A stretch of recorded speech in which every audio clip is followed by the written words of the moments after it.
Larry, what's the team like right now? Their excitement just has to be really high getting ready for this game.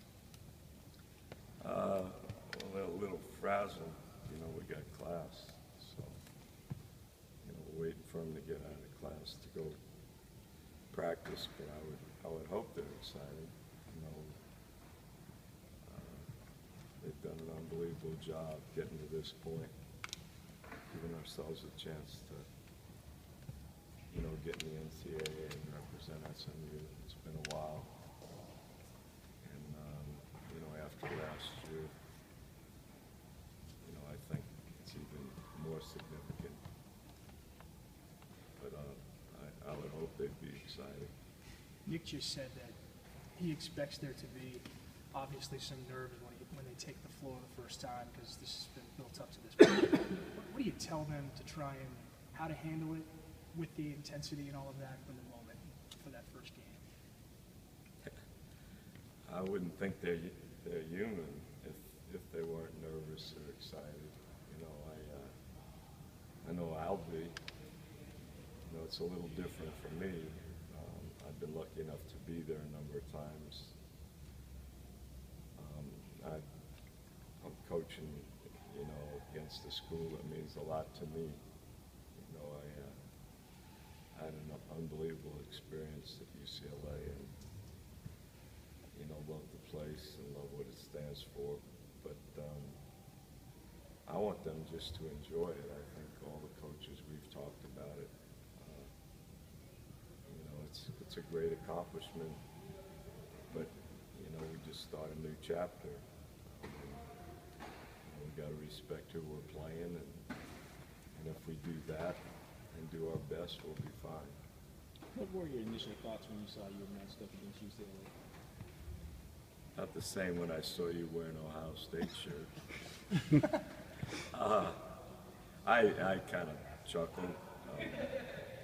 I thought maybe we'd play Maryland with Mark Turgeon, or Kentucky with John Calipari, or Kansas with Bill Self. I could go on and on, but I kind of chuckled. You know, I didn't get to see the selection show. Everything was so hectic, and when I found out Temple and Tulsa and Connecticut didn't get in, that kind of consumed me during that period of time. There wasn't a lot of celebrating for me when I saw that happen, and then but then when I found out how excited our seniors were, I took a lot of pride. I really didn't care who we were playing. I was just thankful we were in. The run that the team made last year, getting to the NIT championship game, how much does that experience help in this situation in terms of knowing how quickly you have to prepare and mentally how quickly you need to turn around? We'll find out, won't we? I've always said this, you know, when you come from a major program, everybody assumes you're going to be in the NCAA, and all the kids that go to your school kind of think they're going to win a national championship. And the benefit of going to major tournaments, every game is such a meaningful game against a quality opponent. So I think that happened to us last year. The NIT was great. It was a wonderful experience. We played quality teams. I'm hopeful it'll help, but at the end of the day, this is a different team. You know, we lost two great players, in Sean and Nick, and then, you know, we lost a couple of good ones this year, you know, with Keith and Justin. But anytime you play quality teams like we have, it helps. And then playing in the environment we had to play in on Sunday, I would think would be something that they should embrace, because now we're playing on a neutral court, and we actually are going to have some SMU people there, which is something I think we're all really proud of. Did you learn anything about your team during the AAC tournament? Yeah, I think we can win with Nick not playing as good as he's capable of playing, even though so many of the intangible things he did gives us a chance. I learned that, you know, I can count on 8 guys right now. That's generally how many people we're playing. I'm not afraid to put anybody in, no matter what the circumstances may be. I think we handle adversity a lot better than we've ever had before, and I'm sure we're going to face it again. We got behind, in 2 games in the tournament, and then Connecticut made a great run, and we were able to right the ship a little bit. So mostly good things. Yannick was very vocal during the championship game, trying to urge his teammates on. How has he grown as a leader this season? Well, he's grown in so many ways. Last year was tough for him because he had to sacrifice a lot when he got hurt.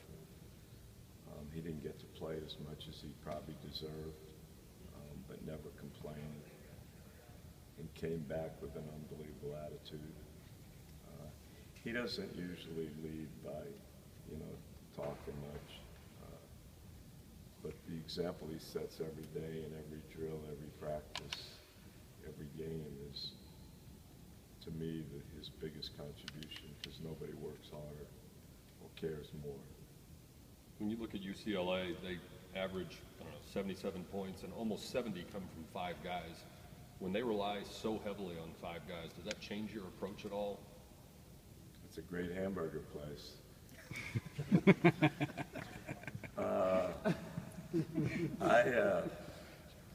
I don't think about, when you get into the tournament,